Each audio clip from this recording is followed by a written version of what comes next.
What happens when love, betrayal, and jealousy ignite among the gods?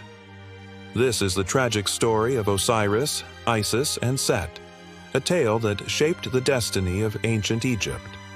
Long ago, in a time when the gods walked among mortals, there lived a powerful and benevolent ruler, Osiris, the god of life, order, and rebirth.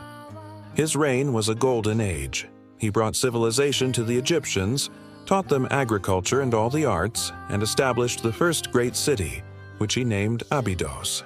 But his brother, Set, god of chaos, storms, and envy, seethed with resentment.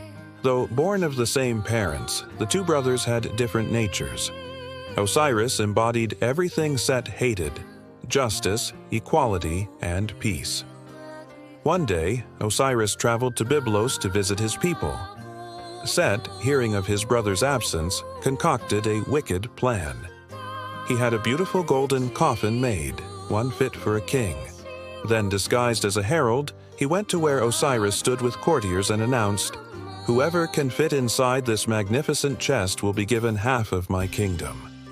One by one, the courtiers tried, but the chest was too small. They all failed except Osiris, who slipped inside easily. The moment he did, Set slammed the lid shut and sealed it with molten lead. Then he had it carried to the river and sent away from the city. When Isis learned what had happened, she used her magic to transform herself into a swallow and flew down to the river. There, spotting the chest, she followed it all the way to the marshes of Byblos. Each swallow has its nest, she thought, and so does every king his palace. Yet Set had chosen a most unusual place to hide the chest. Meanwhile, Set ruled over Egypt with an iron fist. He was cruel and despised by his subjects, who longed for the return of their true king. After 72 days, Isis found the chest and concealed it in some tall reeds. Every night she would take the form of a human, usually a beautiful woman, and carnally unite with the inert form of her husband. She did this in the hope of bringing him back to life, at least long enough for him to sire a child who could someday avenge him. And though he never fully awoke, Isis could feel Osiris stirring within the coffin. Love as powerful as hers could not be denied. Eventually, she became pregnant and gave birth to a son, Horus, who symbolized the rebirth of his father and the hope for a new dawn in Egypt. Then one day, while playing by the river, Horus accidentally upset a boundary stone marking the border between the world of the living and the world of the dead. In doing so, he woke the serpent goddess Renenutet, who then predicted his future. She said, "You shall wed your sister, Hathor, and become a great king. You shall defeat your uncle Set and bring peace back to Egypt. But know this, great trials await you before you reach your goal." With that, the goddess disappeared. Though he was still young, Horus knew that the prophecy foretold a great destiny. And so he trained in secret, preparing for the day when he would need to depose his treacherous uncle. For now, Set continued to rule Egypt, but the entire country despaired under his oppressive regime. Everywhere people prayed for the return of Osiris and the restoration of Ma'at, truth and justice, and the longer they waited, the angrier they became. Eventually, they revolted against Set and drove him from the throne. But he fled to the marshes and raised an army, rallying the crocodiles, hippos, and other beasts to his side. They fought against the forces of Horus, who was aided by loyal followers like the baboons, falcons, and ibises. But neither side could gain the upper hand. So it seemed that the struggle for Egypt's soul would go on forever. Then the gods intervened. The sky goddess Nut gave birth to twin gods, the sun god Ra and the moon god Thoth.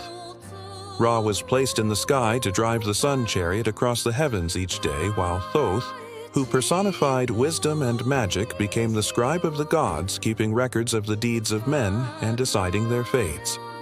However, there was another god who had not yet been assigned a task. Standing on a nearby hill, the dwarf god Ptah observed the battle raging below.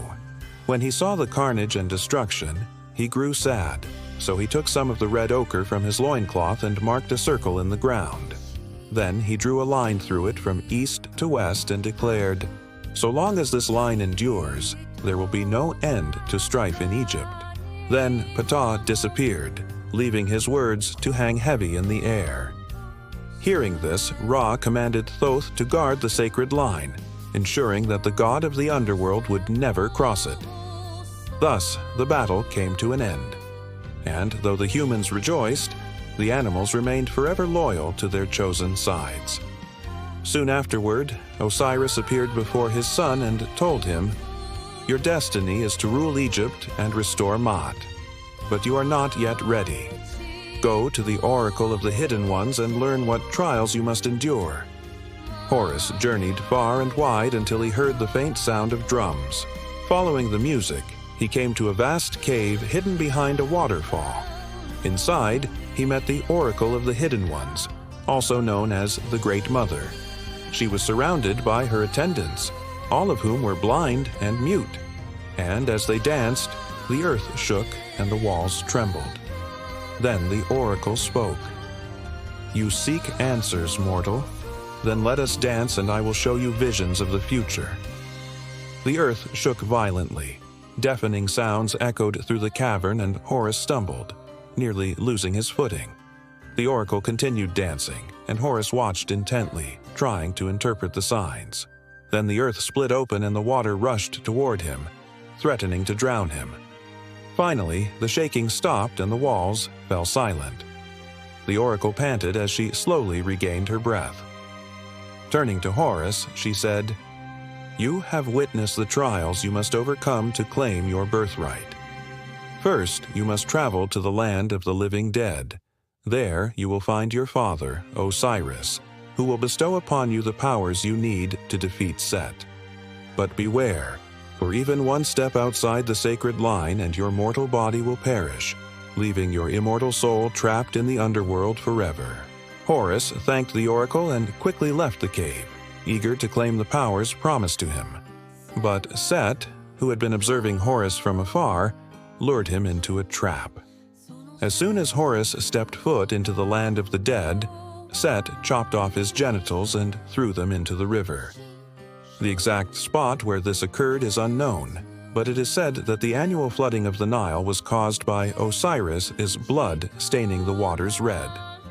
Realizing that his enemy had tricked him, Horus fled to his father, who embraced him and bestowed upon him the powers of vegetation and rebirth.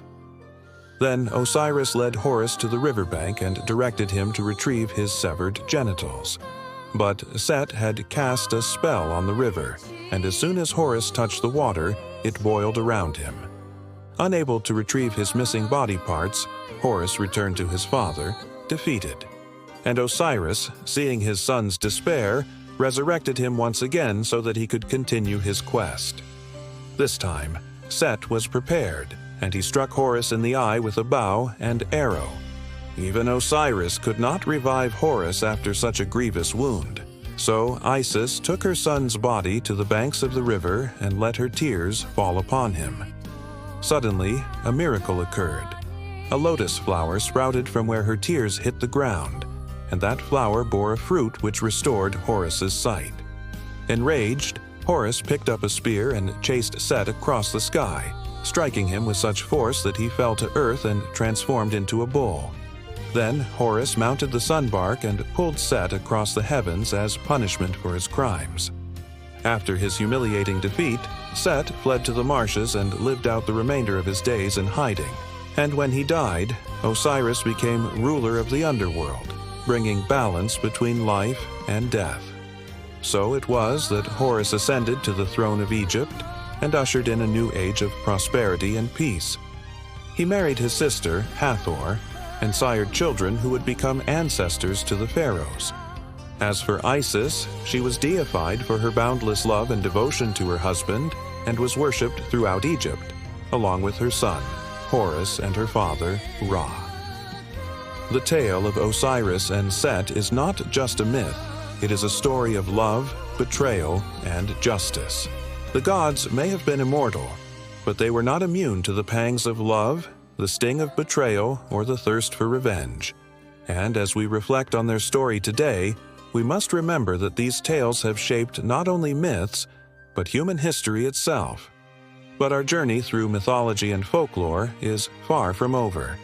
There are countless more stories waiting to be uncovered. If you enjoyed this tale, please do not forget to like this video. Your support means the world to us. Thank you for joining me on this unforgettable adventure. And until next time, farewell.